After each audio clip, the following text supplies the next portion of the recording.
তো এই হলো আমাদের এই যে যাত্রাপুরের ব্যাপারীরা এই যে কলা আইনা দিছে, কলার সাইজ কিন্তু বেশ বড়, কলার সাইজ খুবই বড়।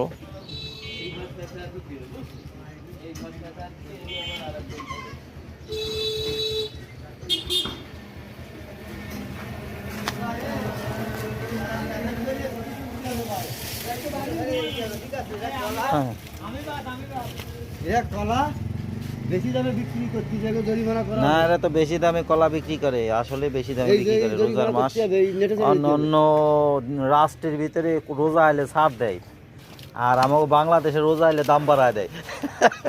এর কাহিনী কি? কাহিনী তো অবশ্যই আছে।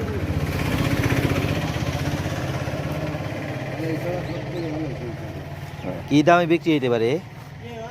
হ্যাঁ, ছোটগুলো কি দামে বিক্রি হইতে পারে? ওই দুইটা ছাড়া বাড়িয়ে নিয়ে আদি এই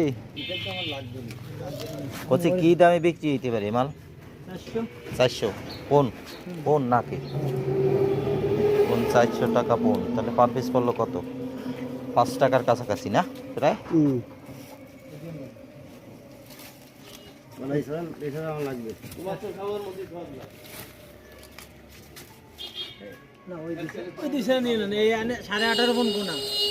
ওইটা কি আনি?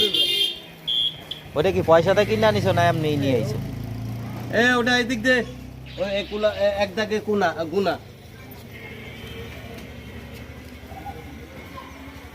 আদি ব্যাপারী, তুমি কিছু কয়ে দাও।